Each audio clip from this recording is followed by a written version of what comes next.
everyone, and welcome to today's show. Today's show is a special show that is going to be specially dedicated to all of the Hurricane Ida victims, survivors, and to all of those of you who are affected. And I have some inspirational and encouraging words I would like to read to you that helped me and many others several years ago when we were experiencing a lot of tornadoes here in this area. And I would just like to share this with you all. It took me a while to find it, actually. I've been searching for hours on and off all day. So I flipped through this whole entire book a couple times, actually, because I was just so determined to read this because it is so powerful and touching. So I'm going to go ahead and start reading this. Though I walk in the midst of trouble, you preserve my life. Psalm 138:7. The Hebrew of this verse literally means to go on in the center of trouble. What descriptive words! And once we have called on God during our time of trouble, pleaded His promise of deliverance, but not received it, and continue to be oppressed by the enemy until we are in the very thick of the battle or the center of trouble. Others may tell us, don't bother the teacher anymore, Luke 8:49. When Martha said, Lord, if you had been here, my brother would not have died, John 11:21. Jesus countered her lack of hope with his greater promise, your brother will rise again, John 11:23. And when we walk in the center of trouble and are not tempted to think, like Martha, that we are past the point of ever being delivered, our Lord also answers us with a promise from His Word. Though I walk in the midst of trouble, you preserve my life. Although His answer seems so long in coming, and we continue to walk in the midst of trouble, the center of trouble is the place where He preserves us, not the place when He fails us.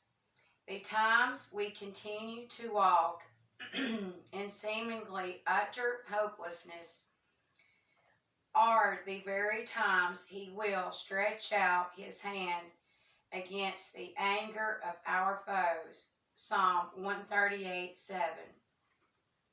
He will bring our trouble to completion, causing the enemy's attack to cease and to fail. In light of this, what reason would there ever be for despair? And here is a beautiful poem. This is the main reason that I wanted to read this and was so compelled to do so. And it is titled, The Eye of the Storm. Fear not that the whirlwind will carry you hence, nor wait for its onslaught in breathless suspense, nor shrink from the blink of the terrible hail, but pass through the edge to the heart of the tale. For there is a shelter, sunlighted and warm, and faith sees her God through the eye of the storm. The passionate tempest with rush and wild roar, and threatenings of evil may beat on the shore. The waves may be mountains, the fields battle plains, and the earth be immersed in a deluge of pains, of ruins, sorry. Yet the soul stayed on God may sing bravely its psalm, for the heart of the storm is the center of calm. Let hope be not quenched in the blackness of night, though the cyclone awhile may be blotted the light, may have blotted the light, for behind the great darkness the stars ever shine, and the light of God's heavens his love make thine. Let no gloom dim your eyes, but uplift them on high to the face of your God and the blue of his sky. The storm is your shelter from danger and sin, and God himself takes you from safety within.